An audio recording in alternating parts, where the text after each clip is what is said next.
गिरिवरवसहेन जेननेदिष्ठं देवीन्द्रविन्दवन्दं वन्दे तं सविताशीर्षं प्रणम्य परमात्मानं सिद्धं त्रैलोक्यवन्दितं स्वाभाविकचिदानन्दस्वरूपं निर्मलावयं शुद्धिजीवादिद्रव्याणां देशिकं चारिणीश्वरं द्रव्यसङ्ग्रहसूत्राणां वृत्तिं वक्ष्ये समाश्रितः। नमो अरिहन्तारं नमो सिद्धारं नमो आयर्याणं नमो वज्रायाणं नमो लोहेशव्यसाहुरम्। अनंतानंद सिद्ध परमेष्टि भगवान की, देवाधिदेवता श्री आदिनाथ भगवान की, परम पूज्य आचार्य श्री 108 नेमिचंद सिद्धांति देव महामुनि राज की, परम पूज्य गुरुनाम गुरुदेव आचार्य श्री 108 विमल सागर जी महामुनि राज की, परम पूज्य गुरुनाम गुरुदेव आचार्य श्री 108 सन्मति सागर जी महामुनि राज की, परम पूज्य युग प्रमुख श्रवणाचार्य सूर्य गच्छाचार्य गणाचार्य गुरुदेव 108 श्री विराग सागर जी महामुनि राज की, अहिंसामय विश्व धर्म की। हम सभी लोग यहाँ पर आचार्य श्री नेमिचंद्र देव द्वारा विचलित द्रव्य संग्रह ग्रंथ और आचार्य श्री ब्रह्मदेव सूरी के द्वारा लिखी गई उस पर संस्कृत वृत्ति टीका का पूज्य गुरुदेव के चरणारविंद में बैठकर जो उसका रहस्य समझा, उसका पुनः वाचना के रूप में यहाँ पर अभ्यास रूप से कर रहे हैं।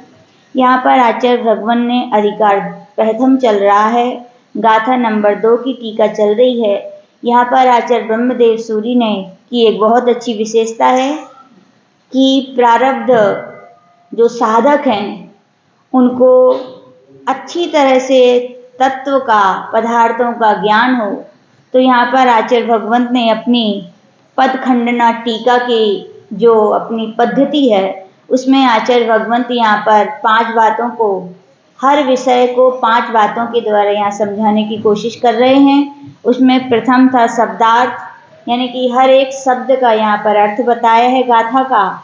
फिर दूसरा था नयार्थ, यानी कि हर जो जीव के 9 अधिकार हैं, किस नय की अपेक्षा से कैसा उनका स्वरूप है, किस नय की अपेक्षा से कैसा स्वरूप है, ऐसा शुद्ध और अशुद्ध नय के विभाग से यहाँ पर कहा। और अपन ने पिछले बीते हुए दिन में ये अच्छी तरह जानने की कोशिश की कि 2 प्रकार के नय को सीखना चाहिए, जानना चाहिए, ज्ञान करना चाहिए। लेकिन पूज्य गुरुदेव नय के विषय में बहुत अच्छी बात कहते थे, बोलते नय को पकड़ना नहीं है, नय तो पक्ष हैं। बोले एक निश्चय पक्ष है, एक व्यवहार पक्ष है, एक भूतार्थ, एक अभूतार्थ है। बोले जब जब व्यक्ति ने पक्षों को पकड़ा है वो सही सत्य की को नहीं पा पाया है। पूज्य गुरुदेव कहते हैं नय तो उन कदम की तरह का है। नय को क्या कहा है? कदम की तरह। जैसे कहा जाता है कदम का यदि लक्ष्य हो तो कदम रुक जाते हैं, और लक्ष्य का लक्ष्य हो तो कदम बढ़ते रहते हैं। यदि अपन ने निश्चय नय का ही यदि अपन ने लक्ष्य बना लिया तो ये तो कदम है। कदम को देखने वाले कदम रुक जाएंगे, क्योंकि हमें व्यवहार के द्वारा निश्चय और निश्चय के द्वारा जो अपनी त्रिकाली अनादि आनेधन ध्रुव जो आत्मा है उसको प्राप्त करना है। अपन ने निश्चय को ही पकड़ लिया तो पक्ष हो जाएगा, तो भी हमें उस वस्तु की जो सत्यता की सिद्धि वो नहीं हो पाएगी। इसीलिए कहा गया लक्ष्य की और लक्ष्य जो लोग रखते हैं उनके कदम बढ़ते जाते हैं। तो ये बात सब लोग अच्छे से ध्यान रखें।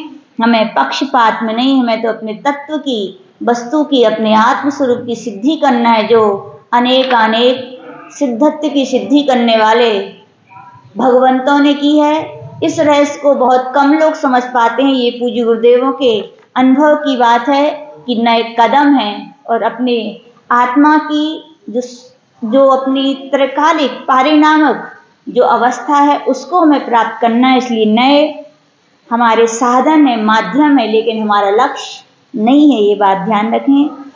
अब इसके आगे आचार्य भगवान कह रहे हैं इदानी मतार्था कथ। अब यहाँ पर प्रत्येक अधिकार जो कहा गया, यूं ही नहीं कहा आचार्य भगवंतों ने, उसके प्रति क्या होता है, आचार्य भगवान जब अपनी लेखनी चलाते हैं तो वर्तमान के परिप्रेक्ष्य भी उनके लिए स्पर्श करता है। क्या उस समय चल रहा होगा, अलग अलग आचार्य श्री बताते हैं कि जैसे जैन दर्शन है ऐसे एक ही दर्शन नहीं है, अपने 60 दर्शन कहे। कितने कहे गए? 60 दर्शन। दर्शन का प्रारंभ कैसे हो जाता है? तो आचार्य श्री बताते हैं जब वस्तु एक होती है, मान्यताएं व्यक्ति की अनेक हो जाती हैं और उन मान्यताओं को व्यक्ति पकड़ लेता है, उसको छोड़ नहीं पाता, तो कहा जाता है फिर एक नया मत का प्रारंभ हो जाता है। उसी को क्या कहते हैं? दर्शन कहते हैं। अपने यहाँ तो आचार्य भगवान कहते हैं किसी मत को नहीं पकड़ना चाहिए, किसी पक्ष को नहीं पकड़ना चाहिए। अपने यहाँ तो परमागम का जो प्राण कहा गया उसके विषय में पुरुषार्थ सिद्धि उपाय में आचार्य श्री अमृतचंद महाराज ने बहुत अच्छी बात कही है कि जहाँ मत होते हैं वहाँ विरोध प्रारंभ हो जाते हैं। क्या? जहाँ पक्ष होते हैं वहाँ विरोध प्रारंभ हो जाते हैं। और जहाँ पर दृष्टि विशाल होती है, सर्वव्यापक होती है, तो न मत होते हैं न मान्यताएं होती, वहां पर अपेक्षाएं होती। क्या होती हैं? जहाँ अपेक्षाएं लग जाती हैं वहां सारे विरोध, सारे मत, सारे सब खत्म हो जाते हैं। सत्य का ज्ञान होता है। और पुरुषार्थ सिद्धि उपाय में आचार्य महाराज ने बहुत सुंदर पूज्य गुरुदेव के चरणारविंद में बैठकर जब ये पुरुषार्थ सिद्धि उपाय ग्रंथ पढ़ा था तो हमें लगता है आगम के सार को बताने वाले ये कारिका है कि परमागमस्य जीवम निषिद्ध जात्यांध सिंधुरविधानम सकल नय विलसितानां विरोध मथनम न मान्यने कांतम। बहुत सुंदर बात यहाँ पर आचार्य भगवान ने कही है कि परमागम का यदि कोई जीव है, जीव यानी क्या? प्राण। परमागम का प्राण है तो कहा गया अनेकांतवाद है। जैसे किसी वृक्ष जीवित है तो कैसे जीवित है? उसकी जड़ है। जिस वृक्ष की जड़ है वो जीवित रह सकता है वृक्ष, यानी कि वृक्ष का प्राण है तो क्या है? जड़ है। पहले के समय में चाबी वाली घड़ियां भजी जाती चलती थी, जितनी चाबी भर देते थे तो क्या घड़ी चलती थी। तो अपन कहा जाए कि उस घड़ी का प्राण है तो क्या है? चाबी है। ऐसी कहा जाए तुरंत के जन्मे हुए शिशु का प्राण है तो क्या है? माता का दुग्ध पान है। उनके बिना वो जीवित नहीं रह सकता। ऐसे अपने यहाँ पे कहा गया परमागम का जीव यानी प्राण है तो क्या है? अनेकांतवाद है। अनेकांतवाद ना हो तो परमागम बोले निष्प्राण है, निर्जीव कहा गया। क्यों? वहां पे कह रहे निषिद्ध जातांध सिंधु रविधानम। जैसे जन्मांध जो 7 भाई थे जिसका चित्र अपन लोगों ने कभी कभी, आप लोगों ने जो पुराने पुराने मंदिर हैं, अब के नए मंदिरों में तो पता नहीं क्या विचार क्या सोच व्यक्तियों की प्रारंभ हो गई है, दीवारें साफ होनी चाहिए। इससे पता चलता है मन भी साफ रहेगा। लोग बोलते हैं कहते नहीं भैया, दीवारों पर जब प्राचीन काल में वो चित्र बने रहते थे, जीवंत कहानी बताते थे, तो मन पर क्या प्रभाव पड़ता था। मन उनको देख करके प्रभावित होता था। वे चित्र बिना बोले ही सब कुछ ज्ञान करा देते थे। ऐसे मंदिरों में अनेक चित्र होते हैं और एक चित्र ज्यादातर मंदिरों में आपने देखा होगा, एक हाथी खड़ा रहता है और 7 लोग उसको, कोई उसके पैर को, कोई पूंछ को, कोई पेट को, कोई कान को ऐसे पकड़े हुए हैं। यानी कि उसका यहाँ पर आचार्य अमृतचंद महाराज कह रहे हैं कि जातांध सिंधु रविधानम।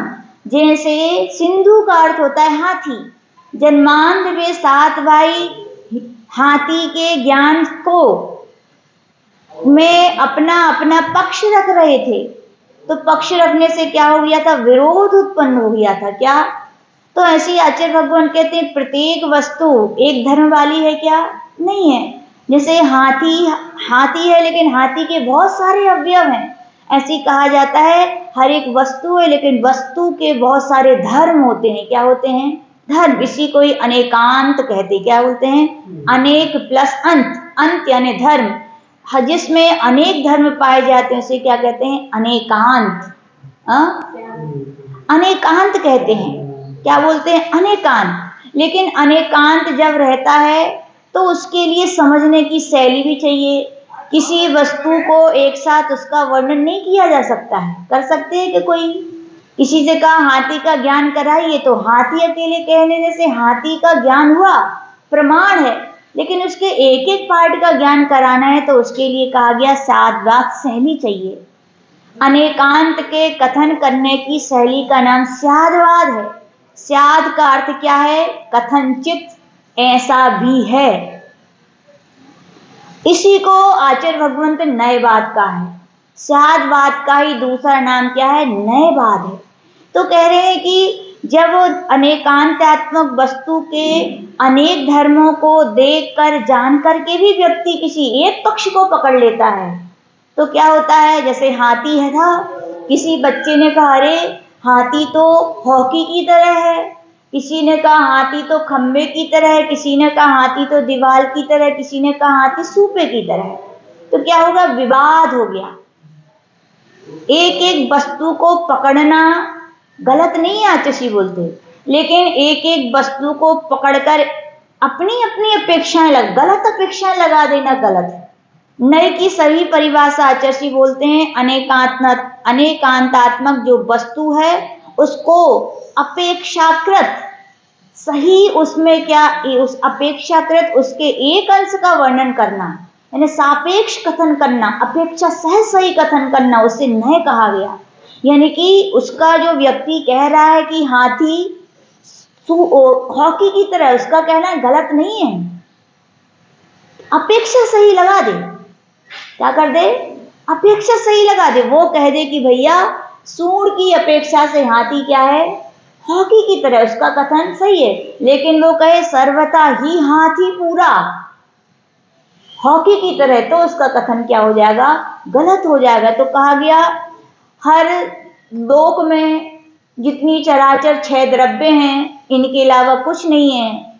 सठ दर्शन वाले सभी सठ दर्शन वाले एक ही वस्तु को देखते हैं और एक ही वस्तु के विषय में जब अलग अलग धारणाएं व्यक्ति की बन जाती तो अलग अलग मत हो जाते हैं। तो आचार्य भगवान कह रहे वहां पर सकल नए विलसता नाम, ऐसे सकल संपूर्ण नए जो उत्पन्न हो जाते हैं, उनके कारण जो विरोध उत्पन्न हो जाता है, उस विरोध को यदि निपटाने का कोई काम करता है तो क्या करता है?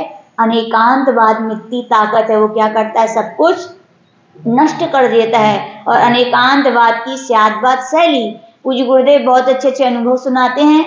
वहां पर आचार्य ने बताया था जब 2500वां भगवान महावीर स्वामी का निर्माण महोत्सव जब मुंबई में मनाया गया तो वहां पर एक सूत्र दिया गया था। वो सूत्र अच्छी तरह याद है। उस सूत्र के लिए पूज्य ने कहा था कि ही से भी की ओर चलें। कहाँ चलें?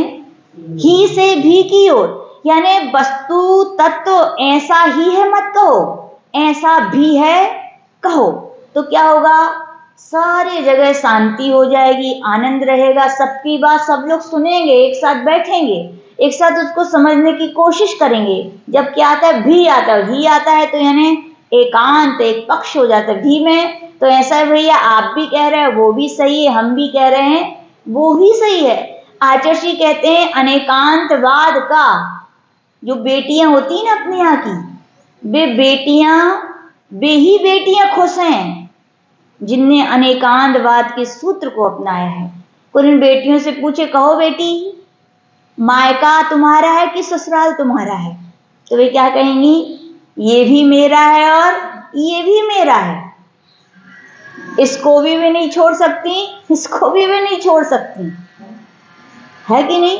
यानी उन्हें अनेकांतवाद की, लेकिन अपेक्षा ये मम्मी पापा की हमारे अपेक्षा मेरा है, ये हमारे स्वामी के माता पिता का वर्ग है इसलिए ये भी मेरा है। यदि बेटियां इस पक्ष को अपनाए रहें तो हमें नहीं लगता किसी घर में कलह होगी, किसी घर में पूजा पाठ होंगे, किसी घर में प्रातःकाल भगवान को छोड़ करके ना जाने दुनिया भर के मंगलाचरण होंगे। आज यही अनेकांतवाद का सूत्र भगवान महावीर का, तीर्थंकरों का ये सूत्र नहीं अपनाए हो बेटियां तो किसी एक पक्ष को अपना कहती हैं तो क्या होता है? फिर खला होती है।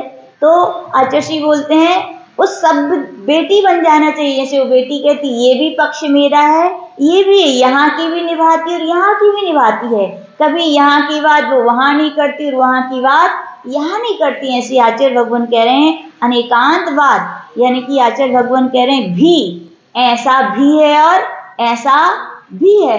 ऐसा जब रहता है तो कोई न मत होते हैं न विरोध होते हैं, लेकिन अनेकांतवाद के इस रहस्यपूर्ण, इस अद्वितीय सिद्धांत से अनभिज्ञ होकर लोगों ने क्या किया है, एक एक पक्ष को स्वीकार किया। जहाँ व्यक्तियों ने एक एक पक्ष को स्वीकार किया है तो वहां पर नए नए मत बन गए। क्या बन गए? मत बन गए। तो आचार्य श्री बताते हैं अपने यहाँ पर दो प्रकार के मत चले मुख्यतः, आस्तिक और नास्तिक। आस्तिक यानी जो भगवान पर, वेदों पर, स्वर्ग मोक्ष पर आस्था रखते हैं, उन्हें क्या किया, आस्तिक मत। और ऐसे भी मत हुए जिन्होंने कहा ना आत्मा है, ना भगवान है, ना पुण्य है, ना पाप है, कुछ नहीं है, बोले ऐसे क्या है, नास्तिक मत है। आस्तिक मतों में आचार्य बताते हैं 6 मत हैं ऐसे। तो उसमें आचार्य प्रथम मत के लिए कहते हैं बौद्ध मत। कौन है? बौद्ध मत। दूसरे मत का नाम है वैशेषिक मत, इसे योग मत भी कहते हैं। तीसरे मत का नाम है सांख्य मत। चौथे मत का नाम है जैन मत।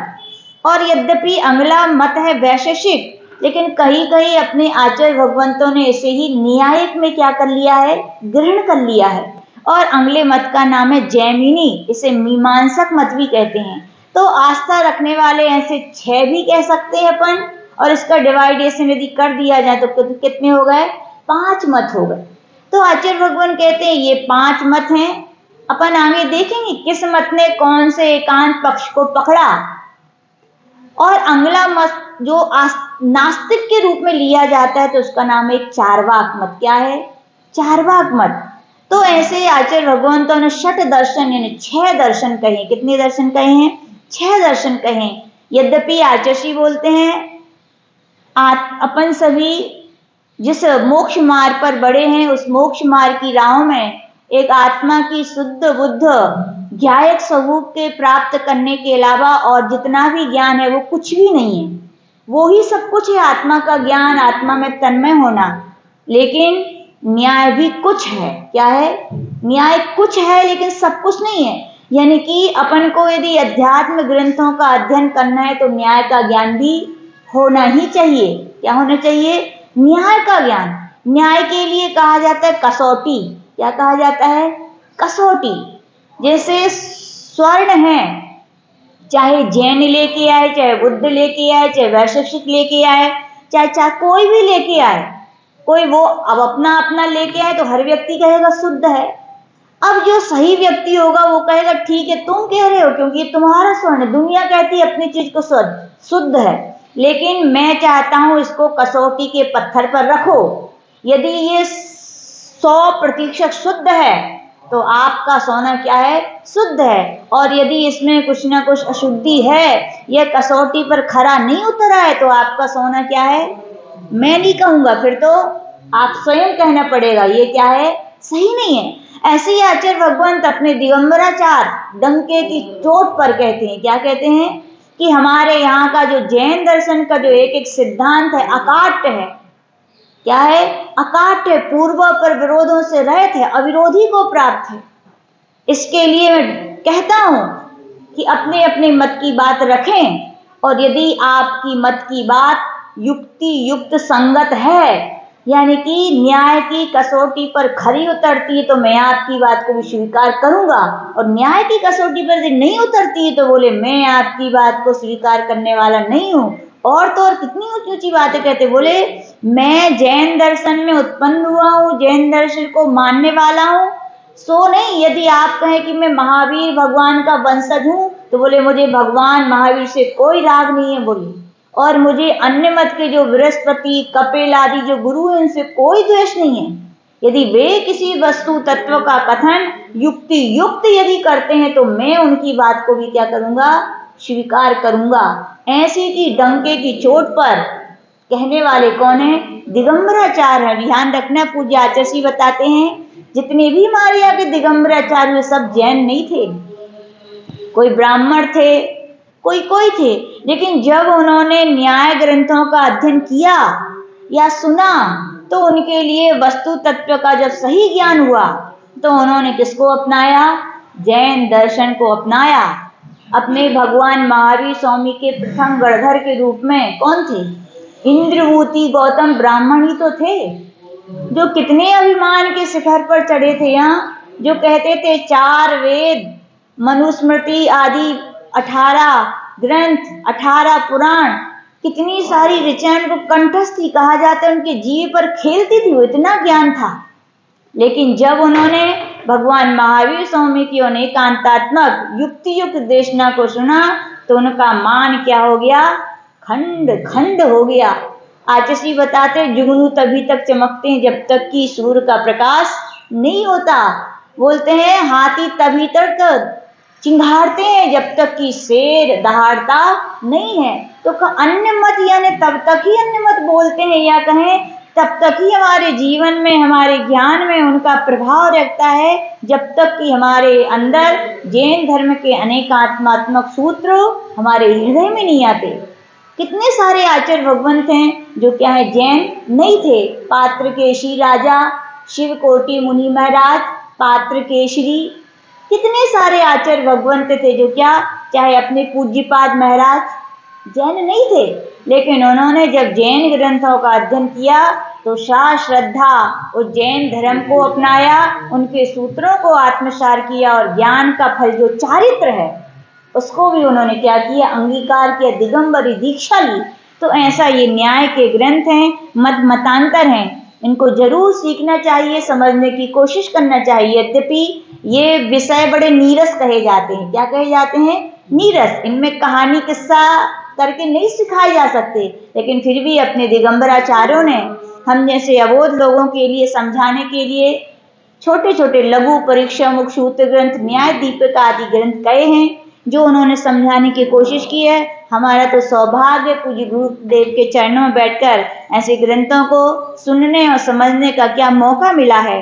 तो ऐसे ही अब यहाँ पर मतार्थ यानी कि आचार्य भगवंत ने जो 9 अधिकार कहे हैं वो यूं ही नहीं कहे। किसी मत में जो किसी बात को मानते उस बात के खंडन के लिए कहे। एक बात और ध्यान रख लेना, आचार्य हमेशा बोलते थे मत का खंडन नहीं होता। क्या नहीं होता? किसी मत का खंडन नहीं होता। मत का खंडन यदि कहें बौद्ध मत का खंडन कर दिया तो हमने बौद्ध लोगों का खंड नहीं किया। बौद्ध लोगों के अंदर जो वस्तु तत्व में जो मान्यता गलत थी उसका खंडन क्या किया है? उस बात का खंडन किया है। व्यक्तियों का खंडन हमारे आचार्य भगवंत कैसे कर सकते हैं? जब एक इंद्रिय जीव की रक्षा करते हैं तो बौद्धियों का खंडन करने का अर्थ है, बौद्धियों के मत का खंडन करने का अर्थ है बौद्ध मत में जो उनकी एकांतवाद से दूषित जो मान्यताएं हैं उनका उन्होंने क्या किया है? खंडन किया है। तो ऐसे 9 अधिकारों में एक एक अधिकार क्यों कहा है, किस मत का खंडन किया है, इस बात को आचार्य भगवंत श्री ब्रह्मदेव सूरी ने बहुत अच्छी तरह यहाँ पर समझाया है। तो उसी बात को यहाँ पर कह रहे हैं कि जीव सिद्धिश्य चार्वाकम प्रति, कह रहे हैं जीव जो शब्द कहा है, जीव की सिद्धि है वो चार्वाक मत के प्रति कही है। किसके प्रति कही है? चार्वाक मत। चार्वाक मत यानी नास्तिक मत, जो आत्मा, भगवान, पुण्य, पाप कुछ नहीं मानता। क्या है? कुछ नहीं मानता। उनके यहाँ आत्मा कैसी है? तो उनके यहाँ पूज्य आचार्य बताते हैं वो लोग मानते जैसे महुआ आदि होते हैं ना, शराब बनती है, उनको एक साथ मिला दो तो उनमें क्या अपने आप कई दिनों बाद जैसे मादक शक्ति नशीलापन आ जाता है, ऐसे वो लोग चार्वाक मती क्या बोलते हैं? उनके यहाँ 4 भूत चतुष्टय हैं, पृथ्वी, जल, वायु और अग्नि। इन चारों का जहाँ संयोग हो जाता है वे बोलते हैं वहां क्या हो जाता है? अपने आप जीव की उत्पत्ति हो जाती है।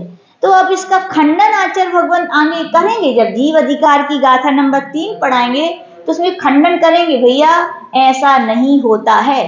तो चार्वाक मत के सिद्धांत हैं क्या? वे तो कहते हैं यावत जीवे सुखम जीवेत ऋणम धृत्वा धृतम प्रवेद भस्मीभूत देह से पुनरागमनम कुता भवेत। उनका सीधा सिद्धांत है कि आत्मा कुछ नहीं होती, आत्मा कुछ नहीं होती, वो तो मादक शक्ति की तरह उत्पन्न हुई है। और जिस दिन वो महुआ आदि अलग हो जाएंगे, भूत चतुष्टय संयोग हो गया तो ये हो गए, और मरण हो जाएगा तो भूत चतुष्टय क्या हो जाएंगे, अलग हो जाएंगे, तो आत्मा क्या भी हो जाएगा, क्या नाश हो जाएगा। यानी कि कुछ न पुण्य पाप कुछ नहीं होता। तो उनके यहाँ तो कहा गया है क्या, यावत जीवे सुखम जियो, यानी जितना जीवन है तो क्या जियो, सुख से जियो। और बोले क्या, खाने को ना हो तो उधार लेकर के घी पियो। क्यों, भस्मीभूत देहस्य, जब देह एक बार जल जाएगी तो किसने देखा कि ये फिर से आएगी, लोग बोलते हैं ना। लेकिन ये बात क्या है, असत्य है। अपन देखते हैं सब लोग, जिसने जो किया उसके कर्मों को फल उसको भोगना पड़ रहा है। आचार्य बताते हैं, बताओ ये बैलगाड़ी वाले बैल हैं, घोड़े गाड़ी वाले घोड़े हैं, क्या कर रहे हैं बताओ, सुबह से लेकर के शाम तक कोड़े खा खा के भी क्या कर रहे हैं, मेहनत कर रहे हैं। बीमार हैं तो भी मालिक दौड़ा रहा है, शक्ति नहीं है तो भी दौड़ना पड़ रहा है, और इतनी शक्ति नहीं, उससे ज्यादा उनके ऊपर भार लादा जा रहा है। और दिन भर का कमाई इतनी आती, किसके जेब में जाती, बोलो बैल के पास की घोड़े के पास, उसके मालिक के पास। और तो और पेट भर के भी उन जानवरों को खाने क्या है बताओ, पूर्वकृत जो कर्जा लिया था वो चुका रहे हैं इस पर्याय में उसका।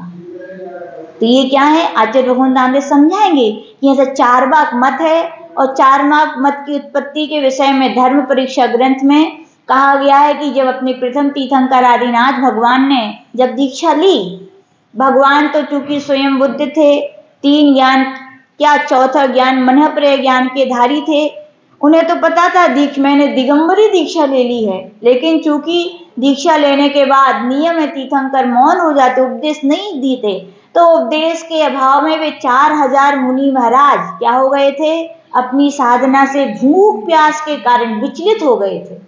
किसी ने कुछ रूप धारण कर लिया था।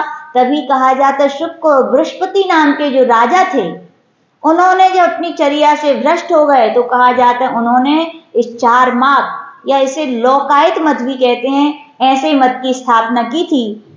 उनका सिद्धांत है क्या, भोगों में जियो, खाओ पियो आराम से रहो। तो ऐसा क्या है, ये चार्वाक मत है। तो आचार्य भगवान इसका खंडन करेंगे, किसके द्वारा करेंगे, जीव की सिद्धि करेंगे कि भैया जीव है, जीव कोई भूत चतुष्टय से पैदा नहीं होता, जीव एक शाश्वत अनादि अनिधन द्रव्य है, जो न उत्पन्न हुई है न जिसका नाश होने वाला है। ऐसी जीव की सिद्धि आचार्य भगवान वहां पर करेंगे। ऐसे आचार्य भगवान ने दूसरे यहाँ पर कह रहे हैं, चार्वाकम प्रति ज्ञान दर्शनोपयोग लक्षणम न्यायकम प्रति। अब यहाँ पर आचार्य भगवान कह रहे हैं कि आत्मा में ज्ञान दर्शन उपयोग वाली लक्षण वाली क्या होता है, जीव होता है। तो ये न्यायिक मत के प्रति कहा गया है कि कोई भी ऐसी आत्मा है उसका उपयोग लक्षण है।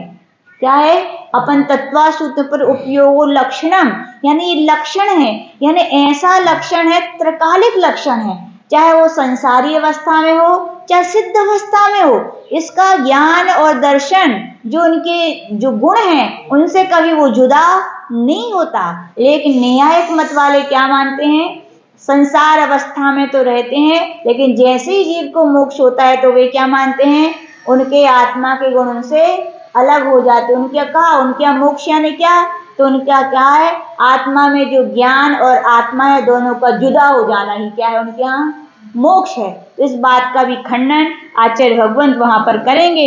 ये न्यायिक जो होते हैं शिव भक्त होते हैं, और कणाद आदि इनके ऋषि होते हैं, ऐसा उनके बारे में कहा गया है। तो और भी अपन विशेष और अपन इसके बारे में सुनेंगे कि किस मत का क्या विशेषता है, क्या इनका स्वरूप है, और क्या इनको जानना हमारे लिए कहाँ तक आवश्यक है। तो आगे आगे अपन और सुनेंगे। जय बोलिए परम पूज्य गणाचार्य गुरुदेव विराट सागर जी महामुनि राज की।